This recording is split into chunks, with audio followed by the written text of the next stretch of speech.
आज हामी क्लास 10 को साइन्स सब्जेक्टलाई आज हामी आजको भिडियोमा हामी अगाडि बढाउँदैछौँ। ओके, हामी के गर्दैछौँ, न्युटन्स ल अफ ग्राभिटेसनको स्टेटमेन्ट त हामीले हेरिसक्यौँ। अब यसको एक्सप्लेनेसन थोरै हामीले हेर्छौँ। And it concludes the and it gives the final result to calculate the magnitude of gravitational force। हाम्रो यो नियमबाट के थाहा हुन्छ, हामीलाई चाहिँ ग्राभिटेसनल फोर्सलाई चाहिँ हामीले म्याथमेटिकली क्याल्कुलेट गर्न सक्छौँ। त्यो कसरी गर्ने अब हामीले हेर्छौँ। लेट अस कन्सिडर, सबभन्दा सुरुमा हामीले मान्ने गर्छौँ, let us consider two bodies A and B. Two bodies A and B, हामीले दुईटा बडी मानिरा सपोज गरिरहेछौँ ए र बी, having masses m1 and m2 respectively। दुईटाको मासलाई हामीले के भनिरहेछौँ, m1 र m2 भनिरहेछौँ, ठीक छ। if d be the distance between their centers, यदि यिनीहरु बीचको जुन सेन्टर बीचको डिस्टेन्स छ त्यो d हो भने, and f be the force of attraction between them, र यिनीहरु दुईटा बीचमा लाग्ने फोर्स अफ एट्र्याक्सन कति छ, f छ भने, अब हामीले के कुरा गर्नु पर्यो त, हामीले कुरा गर्नु पर्यो त ग्राभिटेसनल फोर्सको कुरा गर्दैछौँ हामीले, हैन र। सो हामीले के गर्छौँ, न्युटनको नियमसँग सम्बन्धित रहेर काम गर्छौँ। हामीले जुन फिगर बनायो फिगरलाई डिस्क्राइब गर्छौँ। फर्स्टमा let A and B B two bodies having masses m1 and m2 respectively, ठीक छ। दुईटा बडी ए र बी मानिरहेछ जसको मास m1 र m2 सँग क्रमशसँग। if d be the distance, if d be the distance between their centers and f be the gravitational force,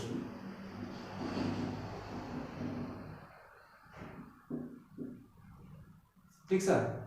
त्यसो भने d distance हो र f ग्राभिटेसनल फोर्स हो भने, अब हामी के गर्छौँ, यो नियमले के भन्छ त्यो नियमको स्टेटमेन्ट लेख्छौँ, हामीले यसको एक्सप्लेनेसन गर्दैछौँ, ठीक छ। Then according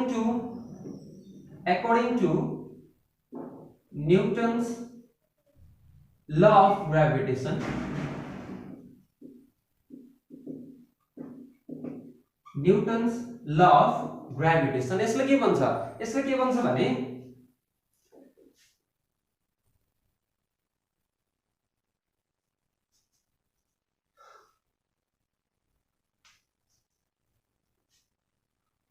the force of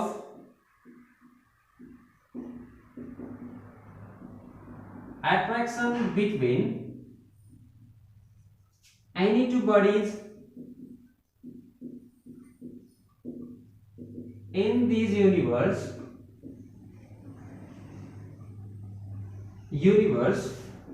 is called gravitation or gravitational force, है। जस्तो हामीले के भन्छौँ, ग्राभिटेसनल फोर्स भन्छौँ, र त्यो ग्राभिटेसनल फोर्स के हुन्छ त, which is फर्स्टमा लेख्छौँ directly proportional to the product of their masses, ठीक छ।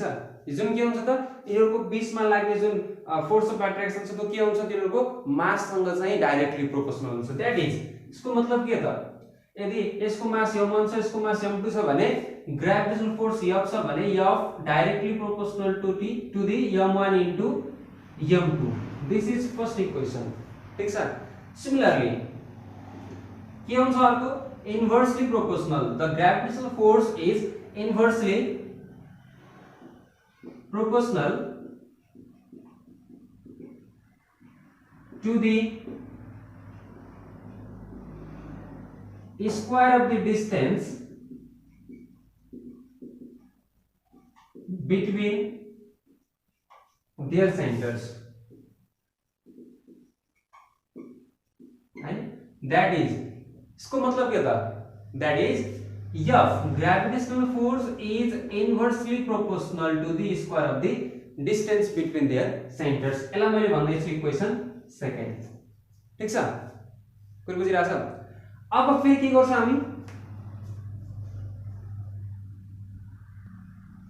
अब हामी इक्वेसन फर्स्ट र सेकेन्डलाई चाहिँ हामीले कम्बाइन गर्छौं। कम्बाइनिङ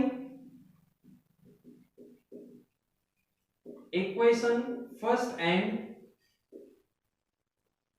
सेकेन्ड, इक्वेसन फर्स्ट र सेकेन्डलाई हामीले कम्बाइन गर्दै छौं। त्यसो भने के आउँछ त? F हाम्रो ग्रेविटेशनल फोर्स छ F, अल्फा साइन छ, हामीले अल्फा प्रोपोर्शनल साइन दिइरा छौं र यसको न्युमरेटरमा के छ? m1 इन्टु m2 छ र यसको डिनोमिनेटरमा के छ? d स्क्वायर छ। है, हाम्रो एक्सप्रेसन यस्तो आयो कम्बाइन गर्दाखेरि। ठीक छ, अब हामीले के गर्छौं? जुन अल्फा भन्ने साइन छ, दिस इज प्रोपोर्शनल साइन। यो के हो त? एउटा प्रोपोर्शनल साइन हो। ठीक छ, हामीले प्रोपोर्शनल साइनलाई हटाउनको लागि के गर्नुपर्छ? कुनै कन्स्टन्टले मल्टिप्लाई गर्नुपर्छ। कता त? To the right side. है, हामीले के गर्नुपर्छ? राइट साइडतिर कुनै कन्स्टन्टले मल्टिप्लाई गर्यो भने के हुन्छ? यो अल्फा भन्ने साइन प्रोपोर्शनल साइन हट्छ। हामीले क्लास 9 मा फिजिकल डायग्राममै प्रुफ गर्दा पनि पढेको हो। सो ठीक छ, के गर्छौं हामीले? F यो अल्फा साइन हटाउनको लागि हामीले के गर्छौं भने हामीसँग यस्तो छ m1 into m2 by d square, हामीसँग यो एक्सप्रेसन छ। अब हामीले अल्फा साइनलाई हटाएर इज इक्वल टु साइन ल्याउनको लागि के गर्छौं? यो राइट ह्यान्ड साइडमा कुनै कन्स्टन्ट g ले मल्टिप्लाई गर्छौं। ठीक छ, g भन्ने कन्स्टन्टले मल्टिप्लाई गर्छौं। ठीक छ, एन्ड हाम्रो फाइनल एक्सप्रेसन के आयो त? f is equal to g m1 m2 by d square. त्यसो भने यो g के हो त? g लाई पनि हामीले डिफाइन गर्नुपर्छ। when g is proportional constant, g Ki Hota proportional constant हो, called universal gravitational constant, जसलाई हामीले के भन्छौं? g proportional constant हो र g लाई हामीले के भन्छौं? यूनिवर्सल ग्रेविटेशनल कन्स्ट्यान्ट भन्छौं। ओके, आजलाई यति नै। अरु बाइङ क्लास फेरि हामी अर्को भिडियोमा लिएर आउने छौं। Thank you.